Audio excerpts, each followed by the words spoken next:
passistas! Sejam bem-vindos a mais uma aula da disciplina Linguagem de Programação 2.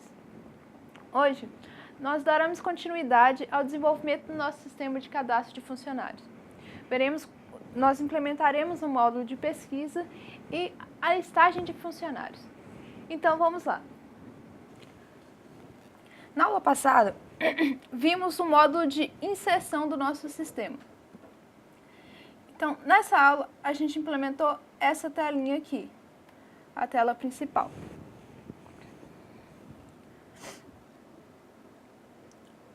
Hoje nós acrescentaremos apenas um botão de pesquisa na tela e uma tabela para listagem de funcionários. E o restante será feito back-end mesmo. Então, vamos acrescentar o botão.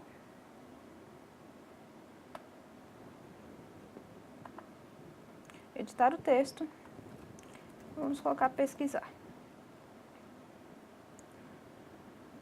A hora que eu clicar no botão, eu vou querer que ele faça um evento.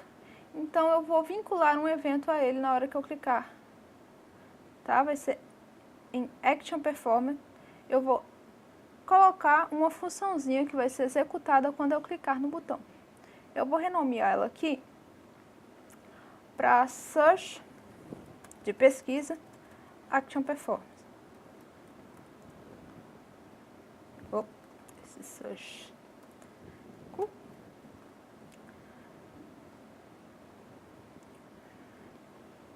Ok. Agora, quando a gente clicar nesse botãozinho, ele vai executar essa função. A gente vai terminar de montar o layout todo do sistema, a parte da visão do sistema, antes de vir para a codificação por trás, tá bom? Então, vamos lá. Além de pesquisar, eu falei que a gente vai fazer uma listagem de funcionários. O listar é uma pesquisa sem uma condição. No caso, ele vai buscar todos os funcionários da nossa tabela. Então, vamos colocar outro botãozinho aqui para listar. Vou colocar ele aqui, um pouquinho mais separado dos outros. Ok. Editar o texto. E vai ser listar. Quando a gente clicar, vamos associar um evento.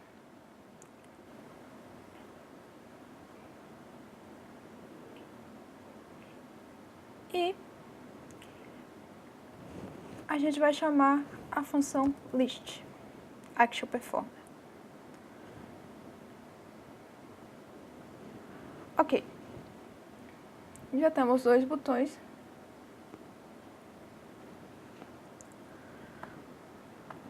Eu quero colocar uma tabela para exibir os meus funcionários. Então, a gente vai usar o JTable, tá?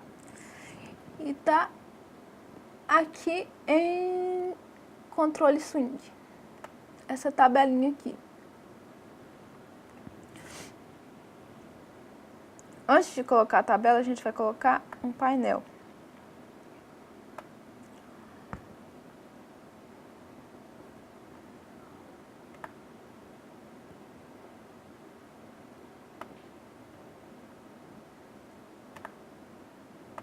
Beleza. Vamos puxar esse painelzinho aqui.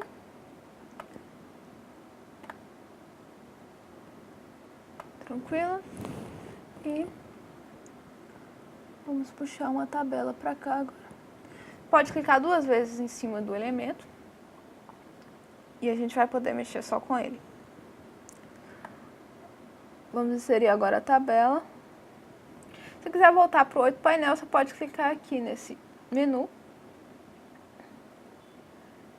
e voltar para o painel 1. Tá? Clica duas vezes. E aqui a gente tem uma tabelinha. Vou aumentar um pouquinho o tamanho.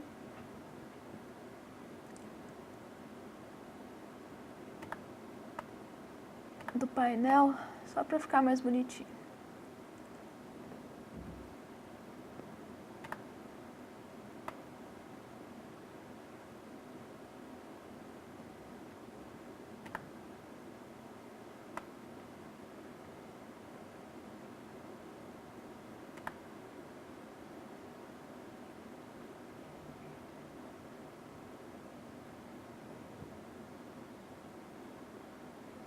Aqui, tá bom. Tá? Para executar, só para vocês verem como tá ficando.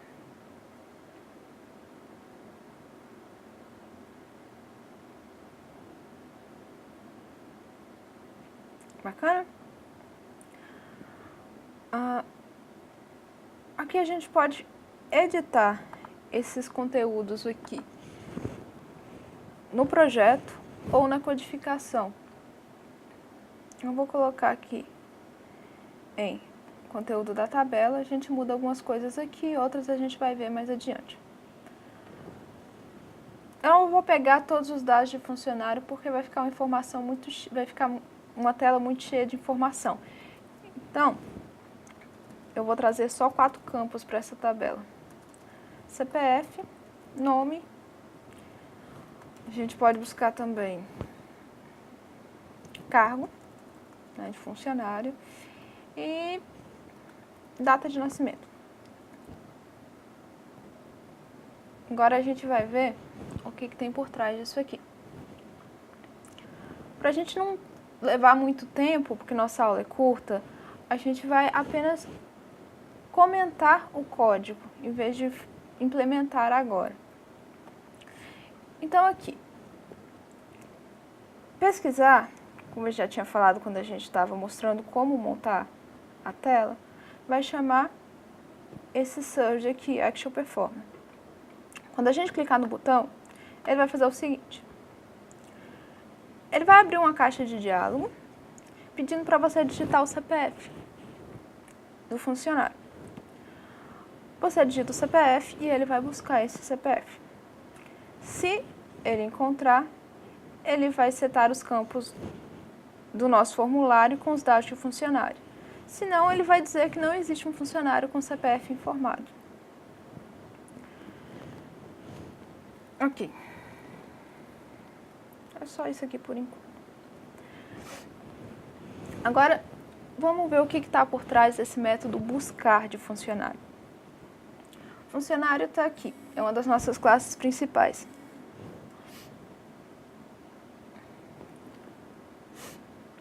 Nós temos o construtor, os getters, setters e essa funçãozinha aqui, buscar, que chama buscar de SQL funcionário. SQL, como eu tinha falado SQL funcionário, como eu tinha falado na última aula, ela foi separada numa pastinha de dados. Tudo que está relacionado aos dados armazenados está nessa pastinha, tá? Nessa pasta. Então, vamos lá no arquivo SQL funcionário, na classe SQL funcionário. E nós temos algumas implementações de sentenças do MySQL. A gente já tinha feito o insert. E agora eu quero mostrar para vocês o buscar.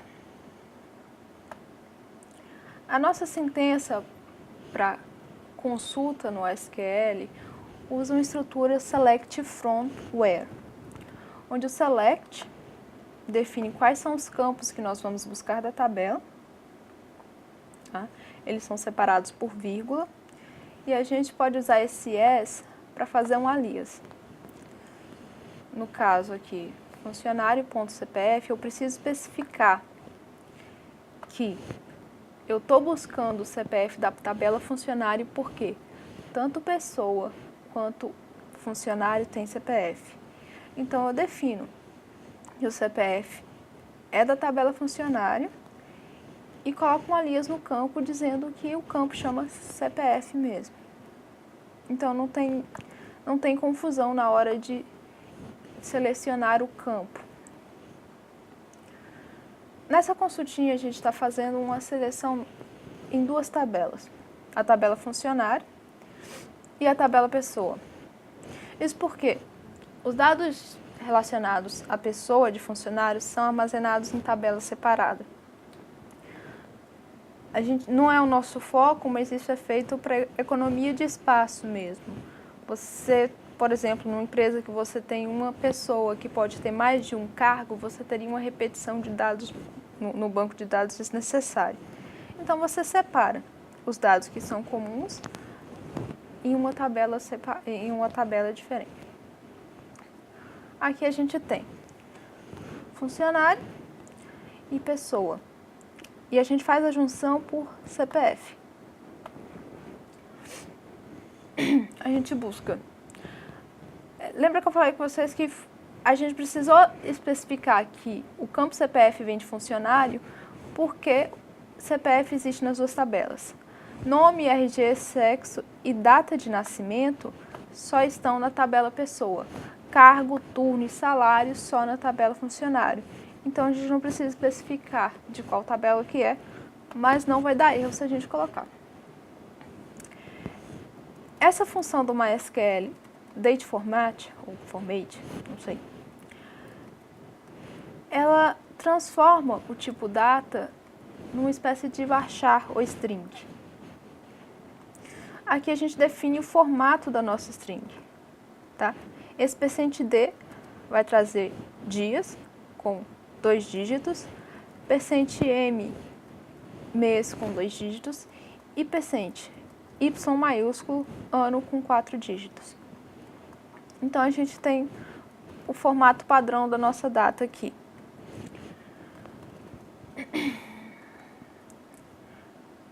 Esse símbolo de interrogação a gente substitui. Esse preparatory statement é usado para sentenças SQL no Java. Então, a gente coloca esse campo de interrogação e a gente seta o valor dele aqui e o tipo também. Então, aqui eu tenho o CPF e digo para o meu programa que ele é o tipo string. E aí ele vai fazer a comparação do valor que eu tenho armazenado aqui no CPF na minha consulta SQL. Ok? Beleza. Então, esse modo de buscar por CPF vai buscar todo funcionário, tá? Com os dados pessoais dele, com o CPF que a gente digitar lá. Beleza. Se ele buscou o registro, no caso, se existe result7 próximo, né, next, por que next? A primeira linha desse RS, que é um vetor, não sei se linha é a palavra certa, mas o primeiro índice desse vetorzinho, ou array, estrutura de dados é uma maneira melhor de expressar, não é a linha em si da nossa consulta, da nossa sentença, e sim o próximo. Tá? Então, o próximo, na verdade, é a primeira linha da sentença. Então, a gente usa next. Se houver next, quer dizer que nossa sentença só teve retorno. E aí, eu vou setar os dados de funcionário com o retorno da sentença. Que é esse comando aqui. Setei os dados dos funcionários, eu posso fechar a conexão. Eu não posso fechar a conexão antes de fazer isso, porque eu perco essa informação. O RS deixa de funcionar, o result7, desculpa. Então, depois que eu seto os dados do funcionário, que eu defino os dados dos funcionários, eu posso fechar minha conexão. E, perdão. E aí é só retornar funcionário. Então, meu funcionário vai chamar essa função em SQL funcionário para buscar os dados, voltar, tá? O retorno dele é de um objeto do tipo funcionário, tá? Da classe funcionário, e ele é estático porque eu não tenho uma relação direta com o objeto em si, com a instância que eu estou trabalhando no momento. Então, eu posso defini-lo como estático.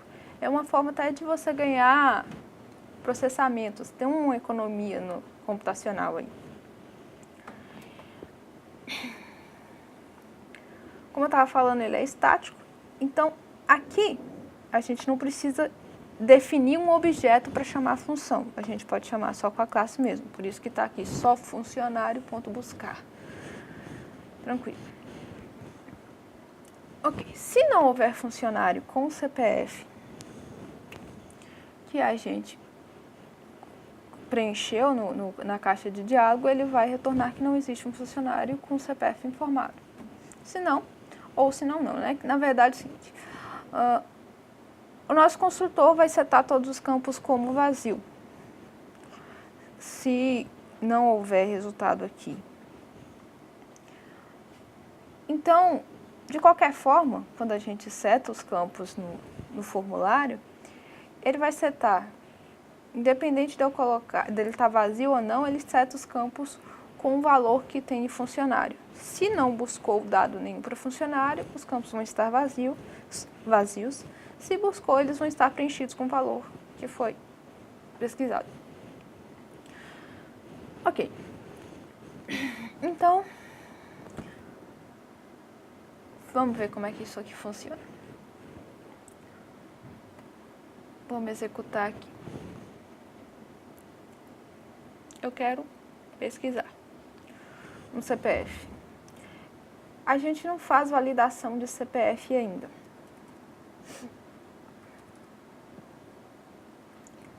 Então,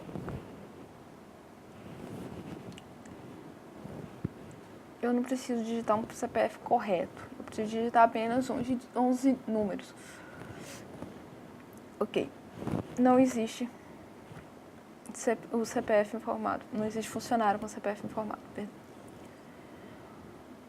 Ok. Então, a gente viu que até aí funciona. Agora, vamos buscar alguma coisa que tenha, né? Que a gente sabe que vai ter. A gente vai implementar agora a função listar. Aliás, desculpa. Antes de falar do listar, deixa eu só mostrar para vocês esse método, caixa de diálogo.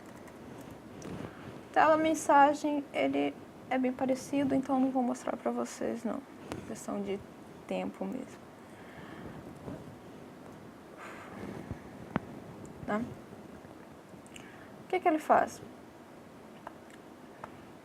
Esse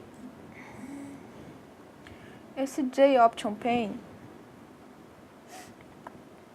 ela é uma classe com diversas opções, tá? Com caixas de diálogo mesmo.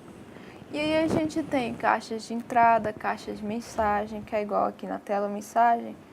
Ela é uma mensagem de diálogo. Essas aqui é de entrada.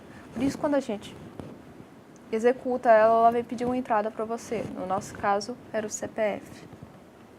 A mensagem apenas vai informar alguma coisa. No caso, que não existia funcionário com CPF digitado.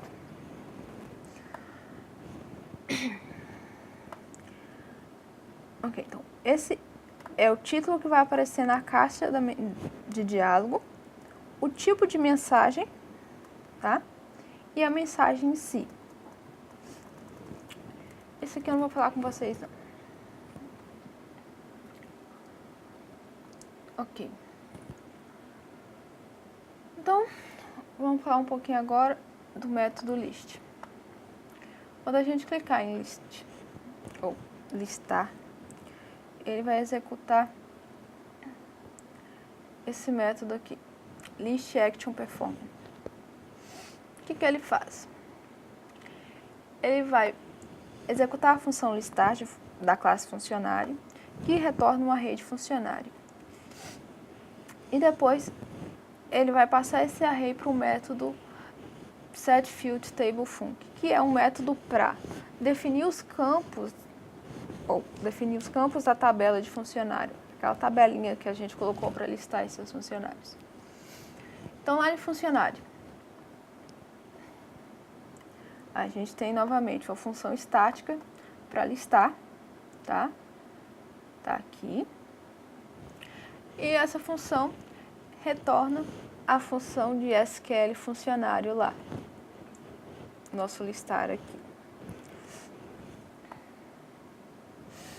Esse listar que temos aqui, ele vai trazer todos os nossos funcionários cadastrados.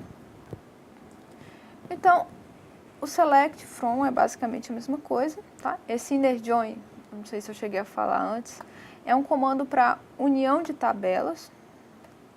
No caso, pessoa tem que ser igual, o CPF de pessoa tem que ser igual ao CPF de funcionário para que os registros sejam retornados. Where 1 igual a 1 ou só 1 é uma condição sempre verdadeira, tá? Então é só para ter a estrutura select from where. Ordem by. Ordem by é um comando de ordenação do MySQL. Você tem, por padrão, uma ordenação ascendente. Então você tem aqui, nós vamos buscar por nome, no caso em ordem alfabética, Aline vai vir primeiro do que Beatriz. E depois, por CPF, se acontecer de alguém ter o mesmo nome. O funcionamento é o mesmo, só que agora a gente não tem mais, a gente precisa se preocupar em definir esse vetor, esse array de objetos, tá? Então, a gente vai usar outros métodos aqui de result set. Se tem se tem algum registro, se retornou algum registro da nossa consulta. Se tiver, ele vai definir, como é que eu vou explicar isso? Esse rs.last, ele desloca até a última posição, a última linha, o último registro que a gente tem nessa estrutura. Por quê? Ele não tem o ponto length que a gente tem para definir o tamanho de arrays, tá? Não tem essa função para esse tipo de dado. Então, a gente vai até o último registro, verifica qual que é a linha dele. No caso, se eu tenho 8 registros, o último vai ser a linha 8. E vou definir um vetor de funcionários com 8 posições, no caso, se eu tiver 8 registros. No caso, eu vou definir um vetor de funcionários com a quantidade de posições de acordo com a quantidade de registros que minha consulta me retornou. Depois, eu volto na primeira posição dessa estrutura, tá? Na primeira linha dessa estrutura, para que eu possa pegar os dados dessa linha. Lembra que eu falei que vocês precisavam colocar no next, porque a primeira posição dessa estrutura não era o registro em si? Pois é, além de first, tem um método que é before first. No caso, isso aqui é que é de fato a primeira linha, mas o que a gente considera é first, tá? E a partir da segunda, mas tudo bem. Então, ele retorna para o primeiro registro da nossa consulta e a gente começa a preencher nosso vetor de funcionário a partir desse primeiro registro. Então, aqui a gente tem, né, o construtor para definição dos nossos atributos, de acordo com o que está lá no construtor, e vamos setando esses atributos aqui de acordo com os nossos registros retornados pela consulta, tá? Aqui, todo mundo é string, exceto salário, que é o número real, tipo double, tá? Ok. Então, fizemos isso. Nós retornamos essa rede de funcionários. No caso aqui em tela, no funcionário, ele retorna o mesmo array, já que ele chamou a função, ele retorna o retorno da função de SQL funcionário. Chegamos lá. Aqui a gente pega essa array, e joga para a função setFieldTableFunc, que é para preencher os campos da tabela que a gente está mostrando na listagem. Tá? Vamos ver como é que foi implementado esse métodozinho aqui.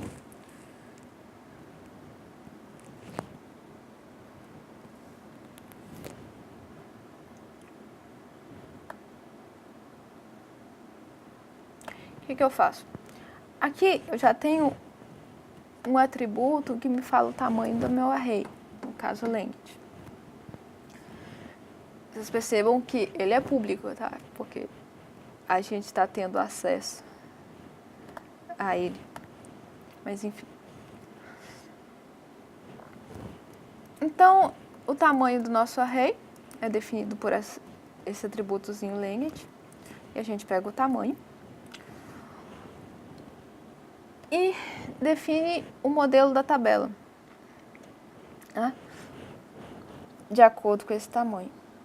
Por quê? Por quê? Voltando de novo. Eu vou definir uma tabela sem linhas, tá?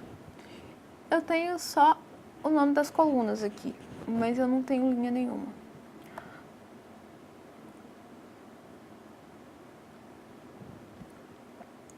Só que eu não precisava ter feito isso aqui não, gente. Isso aqui foi bestagem mesmo. Vamos tirar esse negócio aqui, que isso aqui é muita tolice.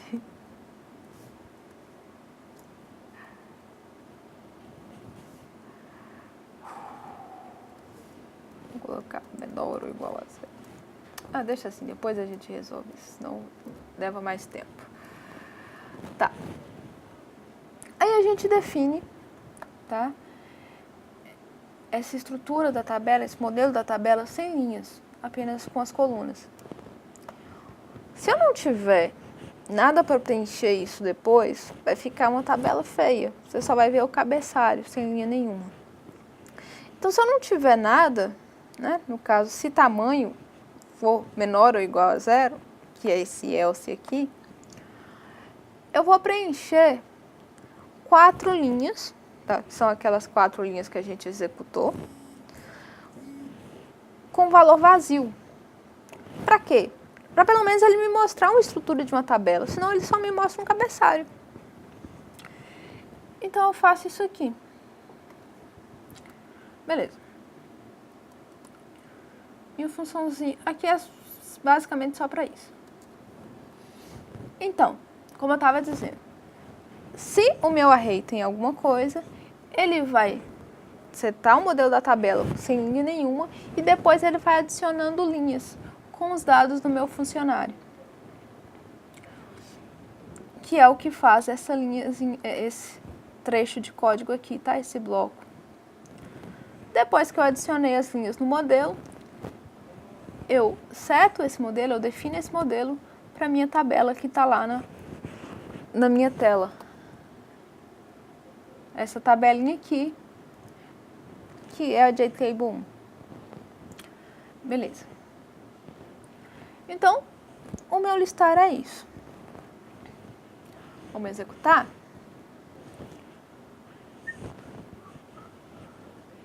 Listar, nada. Por quê? Provavelmente minhas tabelas estão vazias, né? Então, uma forma de ver é ir lá no phpMyAdmin. Vocês podem vir aqui. No meu caso, eu estou usando o AMP. Quem estiver usando o Champ também, o acesso é bem intuitivo. Na primeira aula, eu tinha passado para vocês um script, tá? Para a criação das tabelas pessoa e funcionário. Também tem na atividade.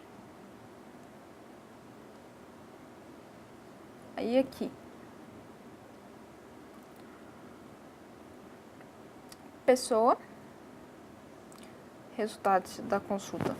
Não tem. Realmente não tem nenhum registro para pessoa. E não retornou nenhum registro para funcionário também. Então, o que a gente vai fazer? Vamos incluir? Vamos incluir uns nomes bem curtinhos aqui, para andar mais rápido. 1990. Opa, desculpa. Tab. Vou colocar só X. Aqui, como eu coloquei máscara, eu sou obrigada a preencher os 11 dígitos, tá? Cargo, vou colocar só na lista. Salário, 2.500. Aline, feminino, e vou dizer que ela trabalha de manhã. Incluiu? Incluiu. Como é que a gente sabe? Vamos listar? Aí. Agora a gente tá vendo que tem um registro. Vamos incluir mais um? Como eu estava falando com vocês, a gente não faz a validação do CPF. Então, se o CPF for distinto, vou colocar Alan, porque eu sou preguiçosa. Se o CPF for distinto, ele já vai aceitar. Vou deixar o mesmo, vou colocar na lista 2, né? Só para fazer uma diferença assim. E o meu salário, não tem importância não. Incluir, não está? Beleza. Vamos lá. Acho que 2 tá bom. Agora vamos fazer o seguinte. Vamos pesquisar esse CPF aqui. Lembra que tinha uma função lá para setar os campos dos nossos formulários com os dados buscados na pesquisa.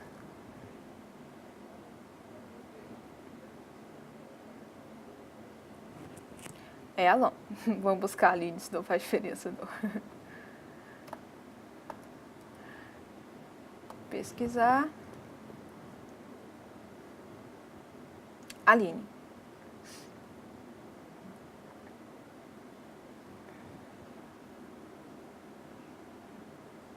A gente ainda não tem uma atualização.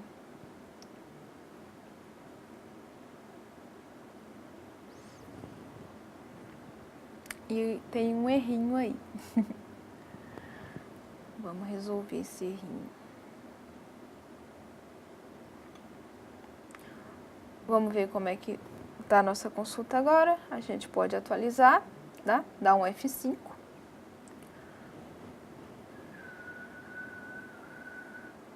Agora ele retorna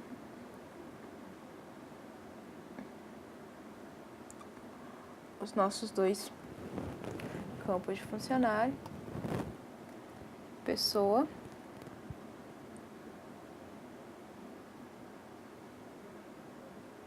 e retorna os nossos 2 registros de pessoa, tá?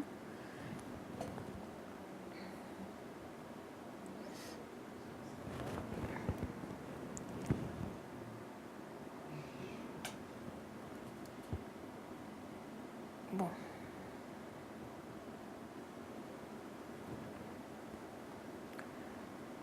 Funcionário.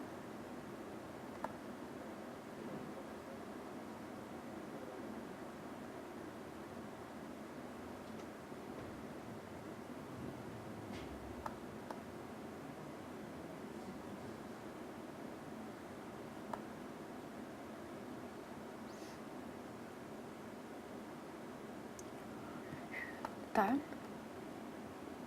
Voltando ao projeto, perdão. Vamos falar um pouquinho do botão pesquisar.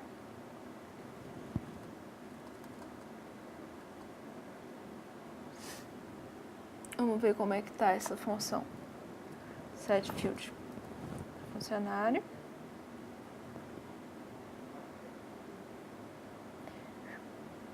Foi mal.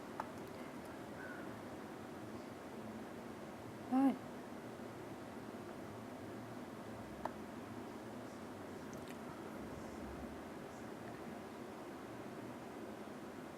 O que esse método faz? Ele vai pegar os dados do funcionário, tá? Que a gente acessa por métodos get, e vai setar nos campos de texto. No caso dos nossos radio buttons, ele vai selecionar de acordo com o campo buscado no nosso banco de dados, tá? Beleza. Então, vamos executar de novo.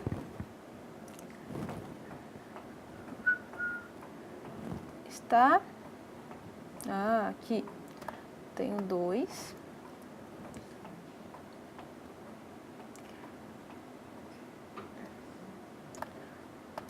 Vamos pesquisar a Aline.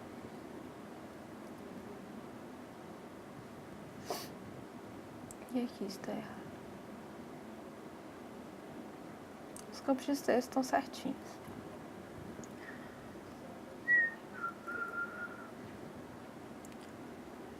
Mas aqui não está.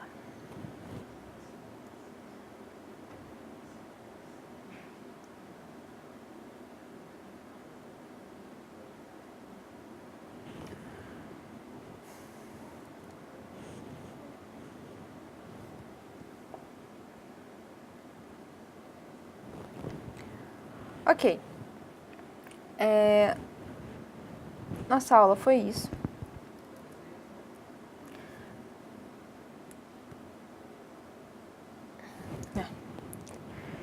Então é isso. Nós implementamos a nossa pesquisa. Então, galerinha, essa foi a nossa terceira aula. Implementamos o módulo de pesquisa do nosso sistema de cadastro de funcionários. Peço que vocês participem dos fóruns, tirem suas dúvidas, leiam as unidades dos nossos livros e até a próxima.